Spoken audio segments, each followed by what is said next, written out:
Саламатсыздарбы, урматтуу кыргыз журту. Бүгүн 2 январь 2021 жыл. Мен өткөндө 29 декабрда чыккан теледебатымда айта албай калган сөздөрүмдү да кичине толуктап коеюн дедим. Айтайын дегеним, ошол мен ордомон үйгө жеткиче бир 8 мүнөт убакыт кетет да. Жол ачык кезде. Ошо 8 мүнөттө 8 рекламный щит көрөм. Садыр президент служит будущему депчи. Анан ойлонууга туура келет. Баягы аламдан берилет, жаңылыкты көп көргүлө. Жаңылыкты көп көрсөңөр ошого карап сезимиңер иштейт депчи. Анткени мен жол таап берчү адам болгондон кийин бүгүнкү күнгө карап жаңылыкка карап анан жол табам да. Дүйнөдө деле, кыргын кырыска деле. Анан ойлондум, бул если Садыр не знает будущее, откуда он будет служить будущему депчи. Бул чындык, бул закон. Эми будущее жөнүндө айтып берейин. Эки ооз эле сөз. Адам жаралгандан бери алейге окшоп отто ойлоп таптыбы, темирди ойлоп таптыбы, пайгамбарды орунбу, Ленинди орунбу, Манасты орунбу, бир доорлорду басып өтүп 21-кылымда ошо көп жылдык эволюция аталат экен. Ошонун баары мынандай эволюция аталат экен. Эволюциялардын негизинде адамдын гени жетилди. Бош жаткан кара куш мээси ишке түштү дейт. Күн баш болот делген сөз. Эми адам гени жетилген бала деле, өспүрүм деле ата төрөп эне болгондой, азыр адам ааламдын, арбайдын, периштенин, инопланетанын ролун аткарбаса өлүп калат. Өсүп кутуласыңар дейт, өсүп кутуласыңар же өлүп кутуласыңар дейт. Муну билбейт да Садыр. Сооронбай муну билген эмес, ошон үчүн кетти да. Бул 21-кылымдын башында кыргыз элинин жан дүйнөсү ааламга жарактуу жөнөкөй болгондуктан, жана Манас деле ошо жердик илим эмес да, бул ааламдык илим. Ааламдан берилген ошону эле китепке түшүргөн.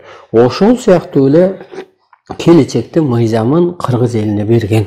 Ошондо мына ушундай берилет. Мына азыр дүйнө элинде азыр талапкерлер чыгып атат. Кыргызстанда мен кыйратам, планым бар, программам бар деп. Жок, эч кимисин иштебейт. Себеби ааламдын программасы ушул болгондуктан, өйдө эле өстөгөндүктөн жердеги программа эч кимдике окшобой атат. Дүйнөдө тетирсинче өнүккөн мамлекеттин башчылары кырсыктап атат. Ошондуктан болбойт Садыр президент. Дагы айтайын дегеним, Садыр өзү ким? Өткөндө айта албай калдым да, эми убакыт ушул болуп калды. Ал теледебатта эми ошо суроого жооп бериш керек. Өзүнчө эле кетип калганга да туура болбойт. Деги эле өзү ким ал Садыр? Азыр Садыр деп эле атат. Айланайын кыргыз көзүңдү ач. Садырга караганда Ташиев өйдө. 2011-жылы эгер Садыр бир лидер болсо, анда чыгат эле ошо Атамбаевка баягы каршы дейбизби, соперник катары мен чыккан, Ташиев чыккан, Мадумаров чыккан,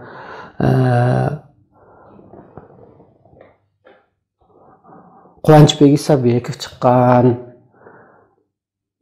Мына Ташиевке 100 000 деген голос берген түштүк эли. Ташиев, Атамбаев баягы админ ресурсту колдонду деп бос үйлөрдү тектирген. А Садыр ким өзү? Ал кезде Садыр ошол депутат болчу ата журтунда. Андай лидер болсо ошондо эле чыкпайт беле. 2012-жылы бекен жанагы Ташиев заборду аттап кеткен кезде. Эгер ошол кезде ошол революция окшоп кетсе, Ташиев президент болмок. Анда деле Садыр никто болчу. Мындай чындыкты таап алалы биринчи. Андан кийин Садыр качты. 3 жылдай качып жүрдү окшойт. 4 жылдайбы. Дубайда, Москвада. Андан кийин камалды 4 жыл. 8 жыл деп атпайбы өзү? Ал эмне кылып койду кыргызга? А мен 8 жылда ыйлап сыктап, кыргыз сен улуусуң, ааламдан буйрулуп келгенсиң деп Кыргызды басып алып жаргандай диндер менен согушуп жана ааламга кетет. Сен жаназа окуганым дегениң жалган. Мугалимге жаназа окубай коебуз эгер хиджаб кийүүгө уруксат бербесе деп чыгышты да.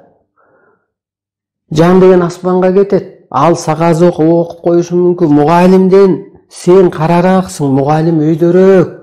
Ал анткени бала окутуп атат. Ал ошо конунда курчкасын бир балага бере салат. Өз баласынан мунун бирөөлөрдүн баласын көбөйлөйт деп көп күрөштөрдү, чындыктарды ачып берип атып, кыргызды ойготуп койдум, өстүрүп койдум. Өзүм эволюциялык жолдорду басып, деңгээлим көтөрүлүп, Кудай деген энергия жайгашты. Көптөгөн адамдарды эволюциялык жолдордон өткөрүп койдум.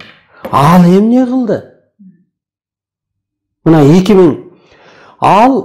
2019-жылы мен Сооронбайды сезонуң бүттү, бийлигиңди өткөрүп бер дегенде Сооронбай мага иш козгоду. Астыбыз камалды, штраф төлөдү, кыйналдык. Ал кезде Садыр эмне болуп атты эле? Мунапыс сурап, жалдырап түрмөдө жаткан.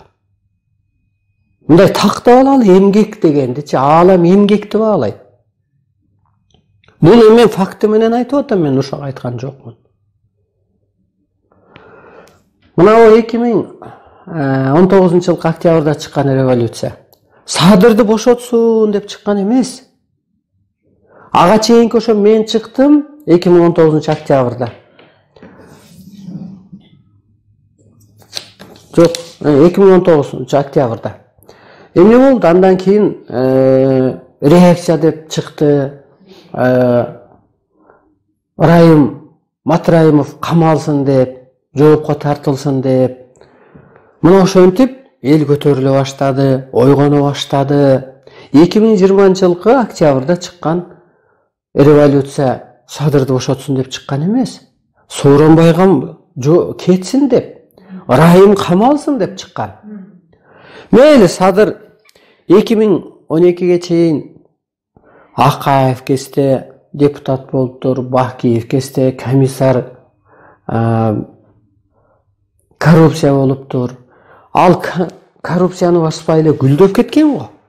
Мейли анда да эмгек кылбаптыр. Атамбаевдин убагында ата журт менен депутат болуптур.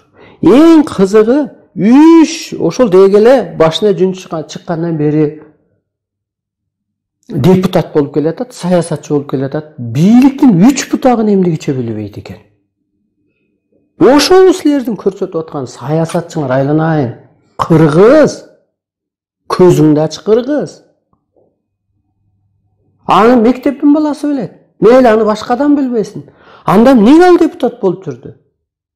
Анда эмнеге саясатчы болуп жүрдү?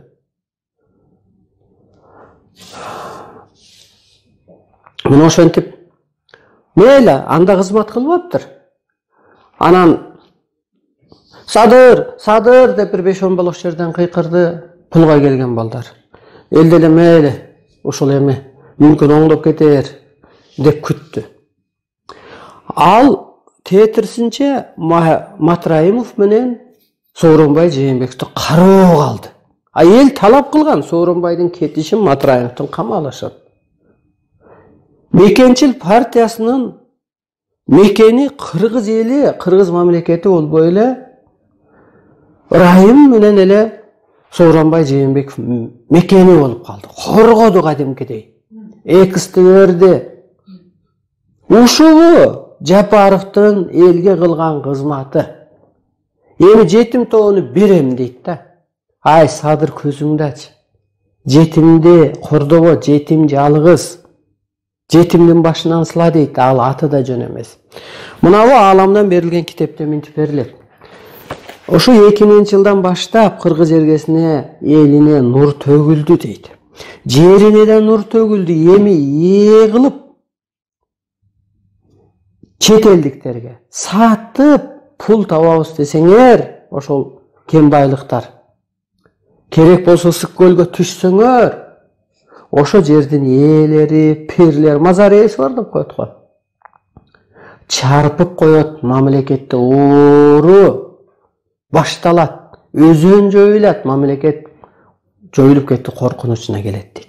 Бул жалганбы деп ойлонсоң, мына кум тердин эч пайдасы тийбей атыптыр. Көп болсо ошол жерде иштеген рабочий сила айлык алып атат, соцмон налога. А эмнеге 50% алтын Кыргызстанда калбайт? Ал Кыргыздын алтыны болсо.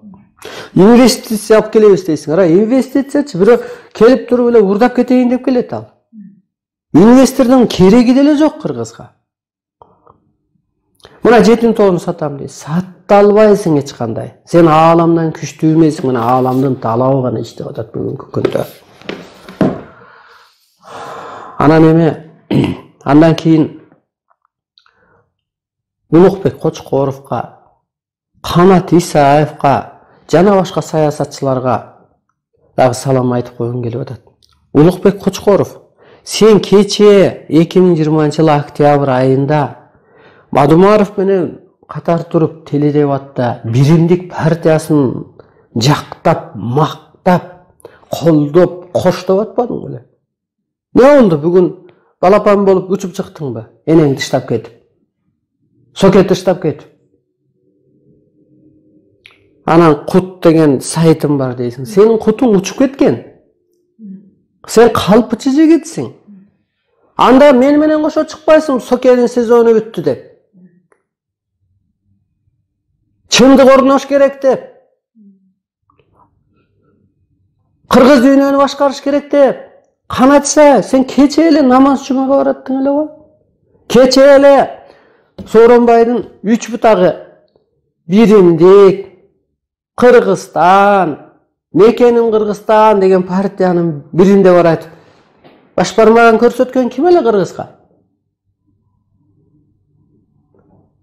Сенде эмне болду? Таянган атаң кайтыш болдубу? Анда чыкпайт деңер, эр жигит болсуңар да. Мени менен 2019-жылы. Сооронбай, сенин сезонуң бүттү. Кет. Эгер ошондо Сооронбай бийлигин мага жолун таап өткөргөндө пневмония болбойт эле. Кырсык болбойт эле. Эмнеге дегенде, мен эволюция кылып элди жөн эле эч акчасы жок эле теледен эле сүйлөп энерге өткөрүп өстүрүп кетет элем дагы, аалам кырсыктатпайт эле. Соке, сени сактап калчу Садыр эмес. Садыр Райым менен Сокени сактап калчу сен эмес. Мен соттодум, мен. Эми өзүм жөнүндө айтып берейин. Мен соттогонду сен коргойм деп ойлоп атасыңбы? Же Соке, Райым сени Садыр коргоп калат деп атасыңбы? Жок. Кыргызда мындай сөз бар. Карааны көрүнбөй калды дейт. Караныңан айланайын деп коет. Мен Кудай болдум деген сөз бул хайп эмес. Адамды жалпы минтип атат. Адам биринчи силер адам болуп алгылачы, адамгерчилик мына. Ошо Канат Исаевде адамгерчилик барбы? Менин практикам жетишет дейт. Канат, ыспы, уктачы тынч. Бүгүн ойгонуп калсаң дагы. Башка талапкерлер түш көрдүңөрбү? Мына мен байланыш алып Сооронбай кетсин деп чыктым. Сасык косугарындай болуп, сасып чыга каласыңар. Силердин иши эмес, күйүп кетесиңер. 2017-жылда айткам, Сооронбай, Бабанов, мен силердин ордуңарды көрө албай атам деген. Ушу жалгандарды ким колдосо кырсыктайт деген. Атамбаев колдодубу? Кырсыктадыбы? Сапар Исаков колдодубу? Командасы менен ал кезде премьер-министрлер кырсыктадыбы? Жумакадыров кайтыш болдубу? Мисалга. Чубак Ажы колдоп чыкты го. Мен Ташиевди колдомок элем, Ташиев Сооронбайды колдоп атат, мен ошон үчүн Жээнбековди колдойм деп. Ошол сыяктуу кырсыктап кетесиңер. Жалганды колдоп атасыңар. Бул чындык. Эми менин Кудай болгонум айтып коеюн. Адамдын баарын, адамзаттын баарын мына ушул деңгээлге өттүп атат.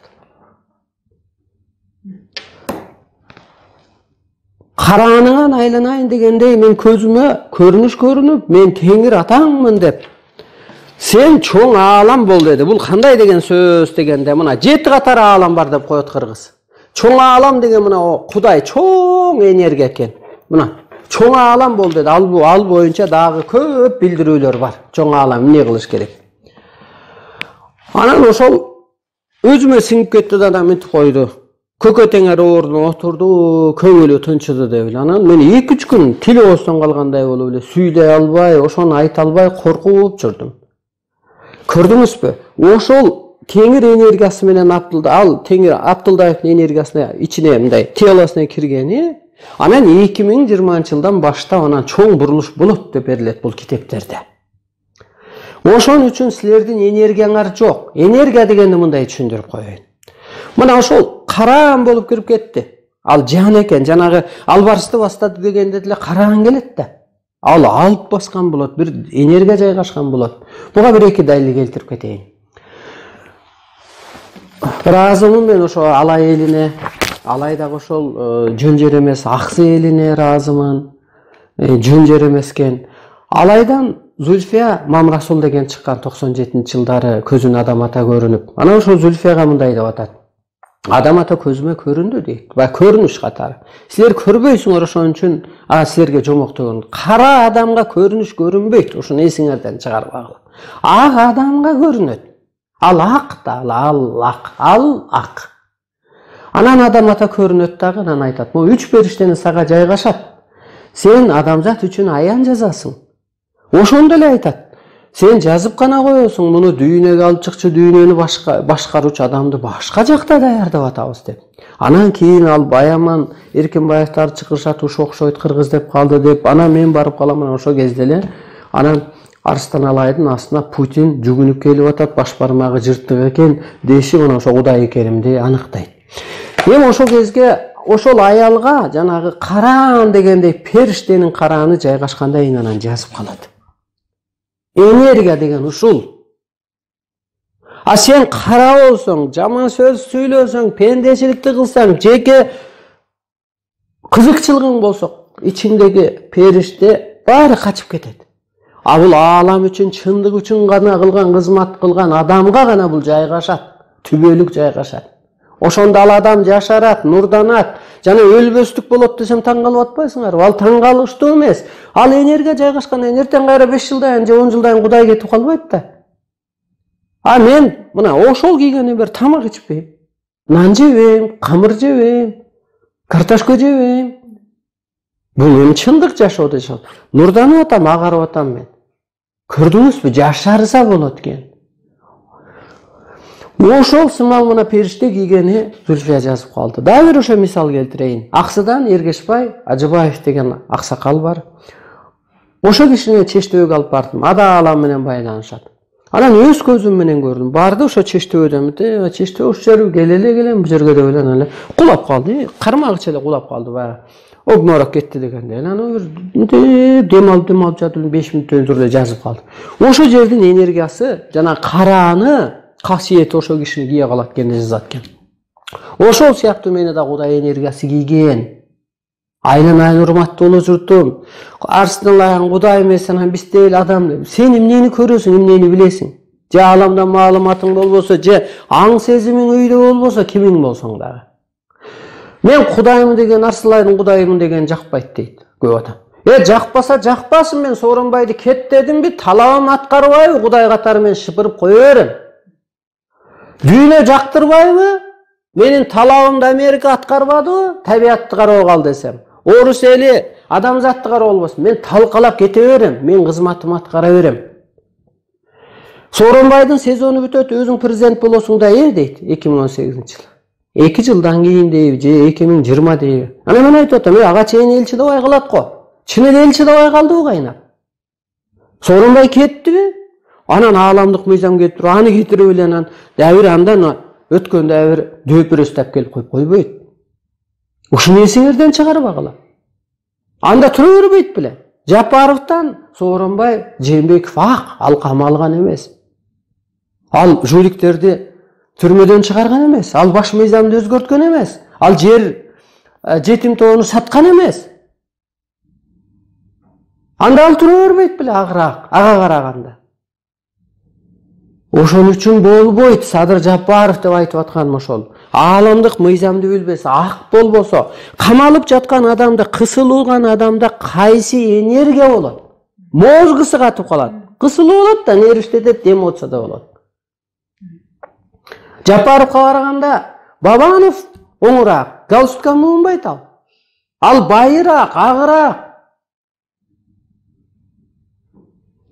Ошондуктан капа болбой айланайын Садыр. Мен сен ошо президент болом дегенде мен мындай Кудай катары да көп ойлоном. Мен жөн тарак деп айтып койбойм. Анткени окшобойт да ал. Сот деле өзүнүн решениясын аябай далилдерге карап, элдин сөзүн угуп, көкүрөгүнө карап, анан решение чыгаргандай мен да решениени ошентип чыгарам. Сенин документиңди ааламга жөнөтүп көрдүм, мен да адашып калбайын десем, жараксыз деп койду. Испорчен дейт. Же историяң испорченбу, же өзүң испорченбу? Испорчен деп койду. Ошон үчүн сен жарабайсың. Бул чындык. Эми мынтип атат мына. Теледебатта экономиканы кантип көтөрөбүз, коррупцияны кантип жоебуз дейт. Урматтуу улуу журтум, эки нерсени айтып коеюн. Экономиканычы ошо жерге элдин башына пенде барбаса эле жоюлат. Кул сезимдеги адамдар барып алган. Топтолгон экономиканы ал уурдап алды. Бакиев канча акча менен кетти? Миллиарддаган долларды алып кетти. 3 4 5 6.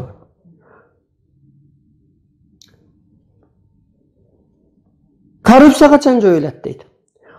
Атамбаев менен эки достун согушун шекей алышкан. Жээнбектин согушу Матраимов үчүн чыккан. Матраимов Сооронбай Жээнбеков президент болгондон кийин Атамбаевга кешлөктү акчаны алып барбай койгон. Анан Сапар Исаковду чакырып туруп Атамбаев Ырайым миллионду кысматтан ал деген. Ал кысматтан алат. Аны сен кысматтан не аласың деп туруп Жээнбеков Сапар Исаковду каматат. Ошондо Атамбаев да кул сезимдеги пул үчүн күйгөн адам. Жээнбеков дагы пул үчүн күйгөн адам, кул сезимдеги адам. Эми Садыр артык бандан мына кайра ошол Ырайымды коргоп, колдоп отурат. Экономика ошо кул сезимдеги адамдар кеткенде өзүнөн өзү көтөрүлөт. 5 октябрда Атамбаев мынтип айтты. Тиги жанагы барып тиги ким Садырды басып алабыз деп атканда. Жээнбеков азыр 3 миллиард долларды алып уурдап кеткен атат дейт. Мен ага мындай оюм бар. Атамбаев иш козгоп туруп болгон счетторун жапты го Жээнбеков. Демек Атамбаевдин счетунда ошо 3-4 миллиард доллар болгон. Бул Бакиев дагы Акаев качканда болгон жерлерин өзүнө өткөрүп алган. Бакиев качканда Атамбаев өзүнө өткөргөн. Жерлерин, акчаларын. Көрдүңүзбү? Ууру, өсүмчүл, кул сезимдеги адам кетсе эле Кыргыздын экономикасы көтөрүлгөн атат. Ошон үчүн анан Кудайы айласы кетип, анан бир адамды келип туруп, анан сен өзүң президент болосуң да деп. Анан мен ойлоном, болбосом болбойт экен. Биринчиден Кыргызды ошо кул сезимдеги адамдар кул сезимге түшүрүп койду. 2000 сом менен шайлоо өткөрүп, чөнтөктөрүнө берип. 2000 сомго эгер сен азыр өз голосуңду берсең, урматтуу улуу журтум, 2 дүйнөнү сатканың болот. Мына 6 жыл сурок отурган жок да. Аалам шарт түзүп берди. Кыргызга мүмкүнчүлүк берди. Адамын дайындап берди. Так, ак, сак. Духу бар, аң сезими бийик, өстүрдү. Бул улуу күчтөрдүн, ааламдын силер үчүн берип аткан шансы. Эгер муну кой бербейп, жалган адамды шайлап алсаңар, жердик адамды шайлап алсаңар, анда силер айлампага түшүп каласыңар. Эми менден башка адам кырсыктан, өлүмдөн куткара албайт. Булар айта берет, вакцина сурап келели, карыз сурап келели дей берет. А мен өстүрүп койсом Кыргыз дүйнөгө башчы болуп алат. Мына мен Кудай этапкага жеткен адам катары вирус жөнөтөм, коюн жөнөтөм деп талкалап атпайынбы? Силер да ошентип дүйнөнү башкарып каласыңар. Эгер буларды шайлап алсаңар, эски адамдарды, анда кул сезимде кор болуп каласыңар. Бул ааламдык билдирүү, бул ааламдык шарт. Мен айтат ичимен ошо билдирүүлөрдө, сен адамзатка шарт окуйсуң деген. Бул шарт деген кандай дегенде, ошо Зульфиянын көзүнө адам ата көрүнгөндө шарт окуп атат, шарт, условия коюп атат. Эмне деп? Могу 3 периштага сага жайгашат, сен аян жазасың. Сен жазып гана коесуң, муну адамзатка алып чыкчу, дүйнөнү бириктирүүчү, адамзатты жетекчү, адамды биз башка жакта даярдап атабыз. Алар ойлогон Орто Азиядан бирөө келет окшойт. Шарт бул. Мага да Теңир ата көрүнүп, сен адам болуп алдың, сен чоң аалам бол. Сен ошол булутту жылдырганды үйрөтүп, куюн жөнөткөндү үйрөтүп, ошол сыяктуу мага шарт койгон. Эми мен силерге шарт коем. Аткарбасаңар улуу күчтөр кадам сайын постто турат дейт. Караган катары сен көзүңө көрүнүп көрүнбөсө дагы. Соттоп коет. Улуулукту уктуңарбы? Умтулууга милдеттүүсүңөр дейт. Же өсүп кутуласың, же өлүп кутуласың. Өлгүчө кырсыктап атып, бала чакаңан, ишиңе, малыңан, пулуңан. Мен эч кандай кызыкчылыгым жок бийликке. Менин милдетим адамзатты сактап калуу. Мен үстүмдөгү фирмамдын кассасын сурабайм керек болсо, канча акчаң бар деп. Анткени Кудай энергиясы кийгенден андай кызыкчылыктан чыгып кеткем. Кудай энергиясы, адам ата энергиясы, көп энергия кийгени.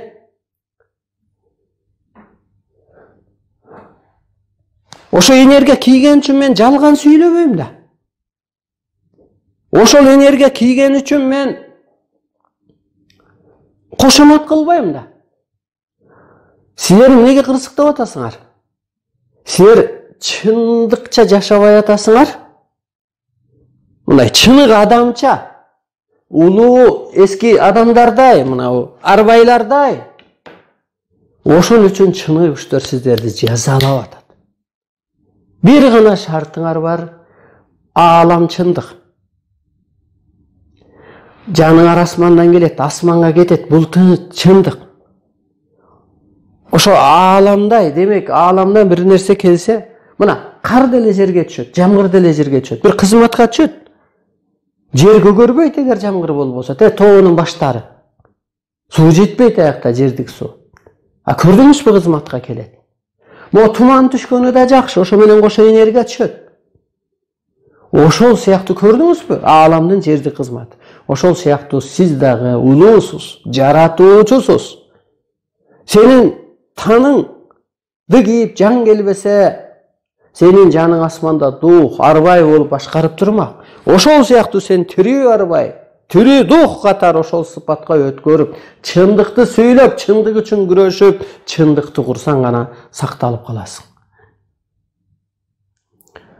Менин кыскачараак айткан оюм ушул мына. Эволюциялык. Эгер эволюция болбосо, анда революция боло берет. Азыр эволюционировать этиш керек адам. Арбай этепка, периште этапка, бала бойдон эле өспүрүм катары эле жүрө бербеш керек. Бул бир. Экинчи, мен чоң аалам болгону, могу 7 катар аалам мага менчик. Мынабу дүйнө, Америкаңбы, Кытайыңбы, Кыргызыңбы, мага менчик деп берилет ааламдан. Каалагандай башкарасыз дейт. Анткени жердеги, эгер Кудай энергиясы арсынайды кийбесе, бир мамлекет өзүнчө кыйынсынып, бир партия өзүнчө кыйынсынып, бир президент бай кыйынсына берет да. Менин буйругумду ким аткарат? Арбайлар, арбактар, духтар, инопланеттан, воздух, аба, от, суу, таш аркылуу. Мен ушул сөздү уктумбу? Теледебатта да айтам, эртең муну да бир сайттарга бергенге аракет кылам. Уккандан кийин сенде калдастоо башталышы мүмкүн. Барып добуш берип, бюллетенге ошо Абдылдаев чындыкка ааламдан буйрулганга добуш берип, 14 деген асмандын, жердин, батыш, чыгыштын биригүүсү бир адамга, бир мүнөзгө деген сөз. Төгөрөктүн 4 бурчу бир адамга, бир мыйзамга биригүүсү деген. Ошо бириккенине деп туруп, анан паспортыңды жаныңа коюп туруп анан сүрөткө тартып кой.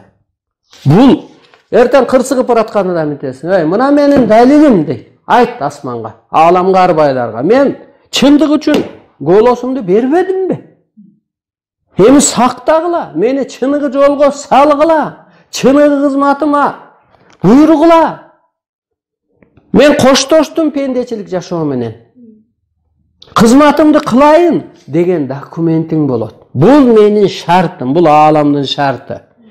Сен азыр чындыкты куруп калсаң, анда кыргыз эли сакталат. Кыргыз эли көтөрүлөт.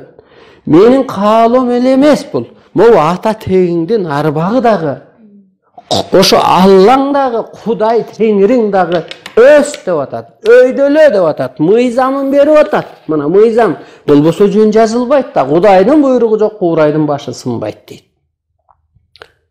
Болбосо эртең тентип кетет. Эми ошо жетим тоо сатылса, Акаев, Бакиев келсе, айланайын, Садыр, Маратты да унутпа, Максимди да унутпа, Татьяна, Тетяны да унутпа. Көрдүңүзбү, эмне деген бардак болуп кетти. Беззаконие болуп кетти Кыргызстанда. Акаев, Атамбаев урдадыбы? Жетим тоону сатып каражат табам дейт. Жетим тоону сатып каражат таппа. Сен Атамбаевди, колуңда турган Жээнбековди, Райымды камасаң, анан сага өтө көп каражат берет. 10 миллиарддаган каражат берет. Аала мен айтат сотто деп. Анан мен соттогон адамды сен бошотом дебе. Сен ааламдык мыйзамга каршы чыкпа. Аалам күчтүү.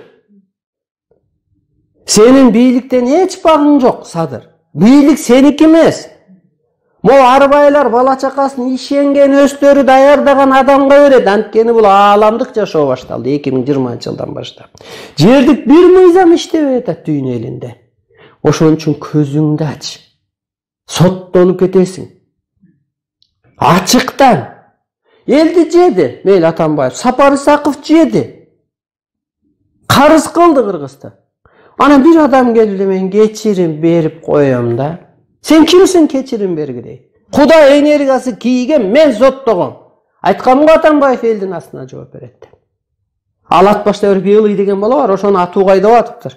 Ан мени актап калдым. Ошондо Арстан Алай жаңы Кудай ак адамдарды актап калат деген сөз. Ошондуктан ааламдык мыйзамга каршы чыкпагыла. Кандидаттарыңарды алгыла, элди бурмалабагыла, тууганыңды, жакыныңды. Жана Бауыржан деген банкирге айтып коеюн дедим эле. Бауыржан, сен айтып атасың, $100 миллион инвестиция алып келдим деп.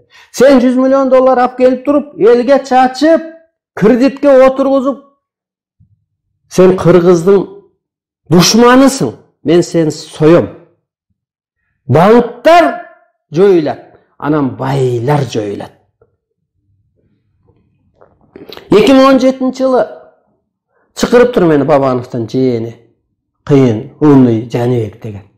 Байке дебатка чыгат экенсиз, байке менен анан жаман айтпай эле коюңуз. Алам не деп айтат, мен ошону айтам деген. Силер чыкпагыла, мен силер жөнүндө көрүнүш көрдүм. Силердин мындай сеткаңар бар экен, куштар түшүп калыптыр, анан кийин чирип калыптыр, эч керекке жарабайт. Силер президент койгонду коюп, мындай аржак бержеңарды карагыла, оор келип калат. Бүгүнкү кылганга чейинки кызматыңар, тапканыңар зыяны тийип калышы мүмкүн. Ошондой болдубу? Садыр да ошонун көчүрмөсү. Андан Бабановдон да ылдый адам. Калп жагынан да, кара жагынан дагы. Демек, Садырды колдогон вице-премьер-министр Ташиев жана башка адамдар кырсыктап кетесиңер. Ааламга каршы чыкпагыла. Бул менин эскертүүм. Бул ааламдын эскертүүсү. Силердин көз ачык бир нерсе айтар, ооба сен же эткенсиң, кыйрат аткенсиң. Түшүнүгүңөргө жараша түш көрөт дейт. Ал түшүнүгүнө жараша бирдеме сүйлөшү мүмкүн. Сен түшүнүгүңө историяга жараша иш кылып атышың мүмкүн. Ташиев айтат эмес өткөндө пресс-конференцияда. Досум экөөбүздүн ынтымагыбызды эч ким бүзө албайт. Анан экөөбүз Кыргызды гүлдөтөбүз, анан оңдойбуз, анан башкарабыз деп атабыз. Силер башкарып көргөнсүңөр 2010 жылга чейин. Бирөө комиссар болуп, бирөө МЧСтин министри болуп, атаңар президент болуп. Ошо Бакиевдер канча акча миллиарддаган доллар урдап кетти. Анын дан чыккан жордап кетти. Кошелектер канча урдап кетти. Көрдүңүзбү? Башыңарга чын кадам бармайынча Кыргыз эч качан өнүкпөйт. Жалганчылык болгон жерде жакырчылык болот дейт. Биринчи биз жалганды жоюп алалы. Экономиканы башканы кое туруп. Ошон үчүн чыныгы күчтөр жерге түшкөн. Ошондуктан жалган адамдын иши жүрбөй атат. Биринчи өзүңдөгү жалгандарды жой. Ар бир адам могу жалган оюңду, жалган жашооңду жой. Ошондуктан кааласа, каалабаса дагы мен башкара берем. Мен осол ишке туш кылып туруп алып коем. Мага иш козгойм дейт да. Мен улуу күчтөрдүн кароосундагы жаранмын. Мына Сокеда мага иш козгойм деген. Ошондо эле айткам, Сооронбай, мен Кудаймын, мен ааламдан соттолгону келген эмесмин, мен соттогону келгем деп Райымдын сүрөтүн, Сооронбайдын сүрөтүн, Чубактын сүрөтүн, Жумабектин сүрөтүн коюп койгом. Алардын экспертизаң жеңеби же менин энергиям жеңеби деген. Менин энергиям жеңди го. Ошон үчүн мен эминтип айтат. Элди көп аралай бербеңиз. Эл сизди адамдай көрүп күйүп кетет дейт. Ошон үчүн мен элди аяйм. Мени эмнеге агитация кылбайсыз, кыдырбайсыз дейт. Мен калып кыдырбайм. Садырга окшош барып ат минип алып, ой Садыр атты Жумабекке деле үстүнө мингизип койсо токтогон. Ал мода эмес.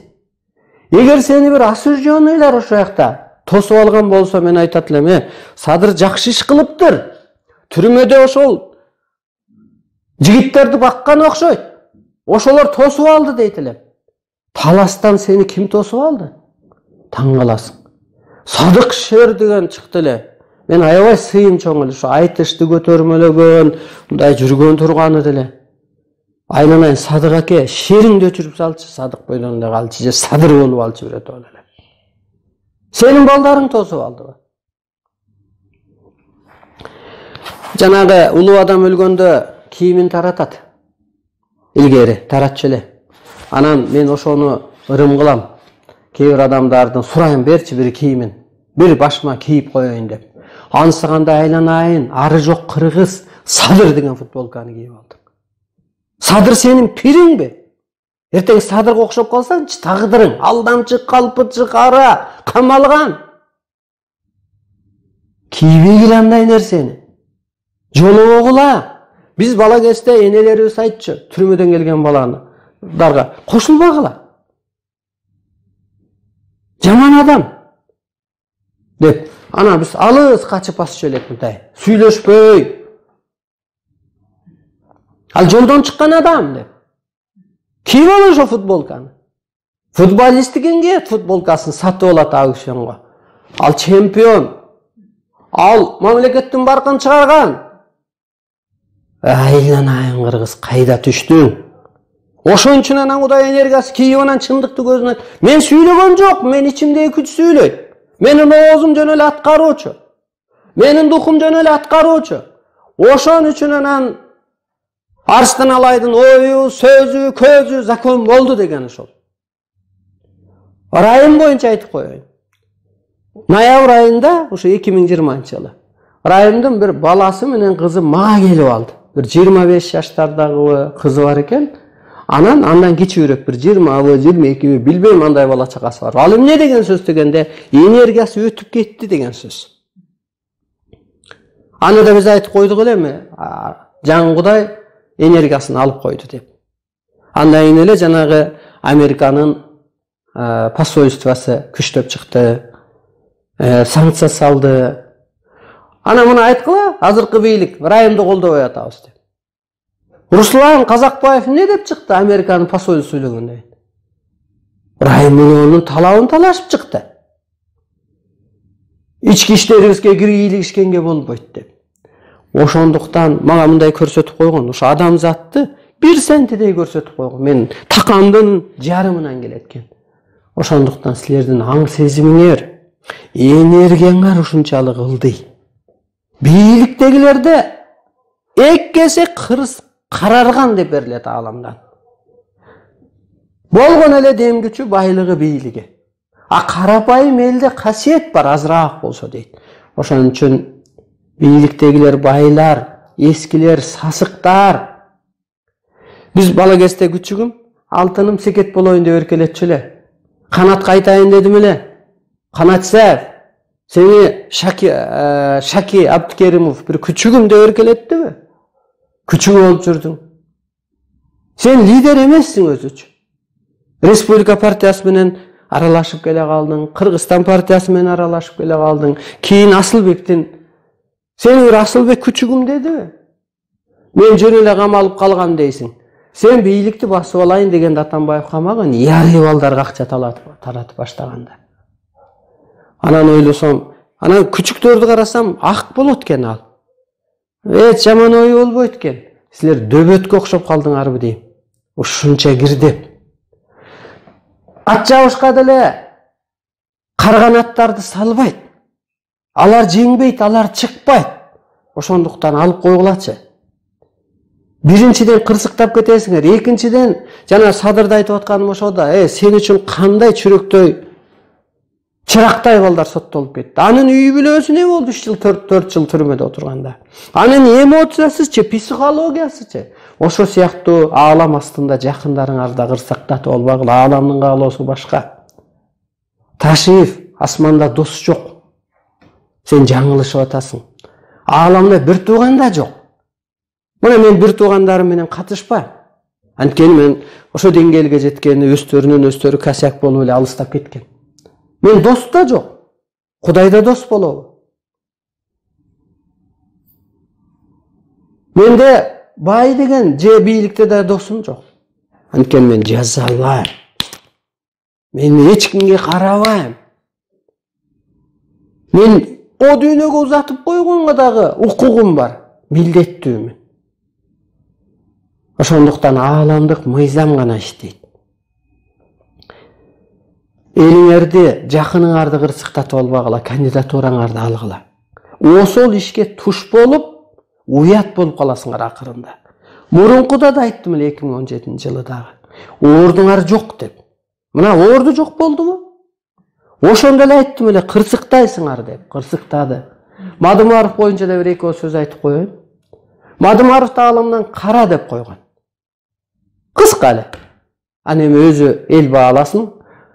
Сооронбай жөнүндө да мынтип берилген. Арстан алай ааламга тең ак күч, Сооронбай микте кара бит деп. Муну да биз айтып чыкканбыз. Мына көрдүңүздөр, бит дейле. Ошондуктан Соке, Райым, Атамбаев, Жээнбековдун ар жагы бир жагы, Матраимовдун туугандары, Жапаров жерде кыргыздык коргоп алуучу, адамзаттоңдоп алуучу, живой, Кудай карааны кийген, энергиялуу жана Зульфияны үч бериште кийген жазып калгандай. Мени да ошо Кудай энергиясы кийип, ошон үчүн менин көзүм закон, мага жаман көрүнбөгүлө. Ишиңерди так аткарсаңар, мен ошо адамдарга мээрим төгөм. Мисалы мына Шайдылда Бековага Жапаров алам дегени мээрим төктүм мен. Эмне алыш керек? Ал аял. Аялды аалам деп айтылат, аалам. Аалам аялды алсыз жаратты, бирок өзүнөн кийинки керемет кудурет сыйкырдын баарын берди. Ал так адам, ал соттолуп отурган жок. Мээси өчүп калган жок. Анан Жапаров сен кысылып калып, мээң өчүп калган. Ушуну эсиңен чыгарба. Сага боштондук керек.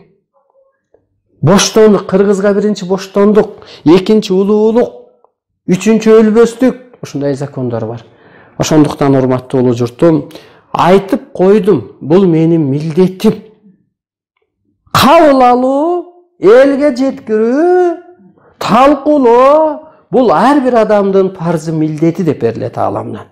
Мындай өзгө дүйнөдөн келген өзгөчө кыргыздарга Кудай ушундай улуулук, кудайлык, арбайлык деңгээлди берди. Сыймыктануу менен тез аткарсаңар бактуу өлөткө жетесиңер. Сыймыктануу менен тез барып туруп ушу жерди кишиң мейли мендей ааламды даңазалаба. Мейли мендей кыргыздын улуулугун даңазалаба.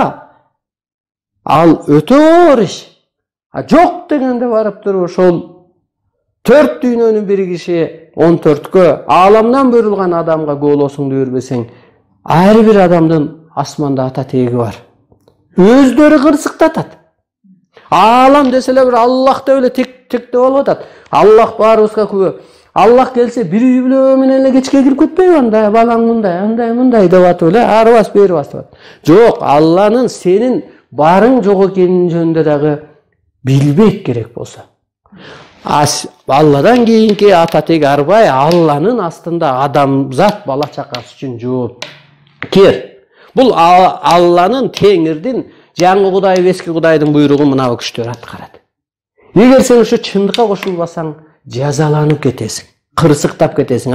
Андан кийин ушул келаткан кырсык, кыйынчылык, оорчулуктан, ааламдан буйрулган адамдын энергиясы, мээрими, соту, духу, Арстан Алайдын сан жеткис кыргы бар дейт. Элчилиги, сынчылыгы.